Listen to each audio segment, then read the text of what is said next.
Nagkakaayos na nga si Darius at si Lucy dahil naniniwala na nga itong si Darius na may ginawa nga itong kabulastugan itong si Farah, at dahil dito ay nakinig nga siya sa sinasabi nga ni Apo Berta na ang naninirahan sa katawan ngayon ni Lucy ay si Farah.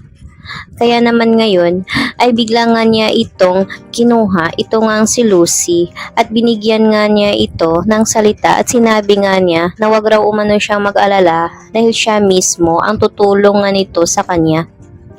Kaya naman gumawa na nga ng hakbang nga itong si Darius kung paano nga niya maibalik sa dati ang kanyang tunay na asawa. Hindi nga ito basta-basta maniwala nga itong si Darius na ito ngang si Farah ay ginagawa nga siyang gago dahil siya nga ay parang ginagawa ng kamalian dito nga sa kanyang sariling asawa. Kaya ang ginawa nga ngayon ni Darius ay pinalayas nga niya ito ngang si Farah sa bahay mismo nila dahil nandidiri raw siya dito. Ngayong nalalaman mismo na hindi nga pala ito tunay na asawa.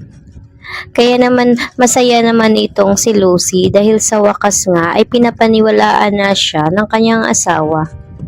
Ngayon ay kampante na nga itong si Lucy, napapanig na nga sa kanya si Darius, at kabahan na nga itong si Lucy dahil nga alam niyang hindi nga siya titigilan nga nito nga ni Farah at gagawin pa rin ito ang lahat kung paano niya makuha muli itong si Darius. Hindi nga basta-bastang sumusuko itong si Farah dahil kilalang kilala nga ito ni Lucy na isa nga talagang palaban ito ngang si Farah.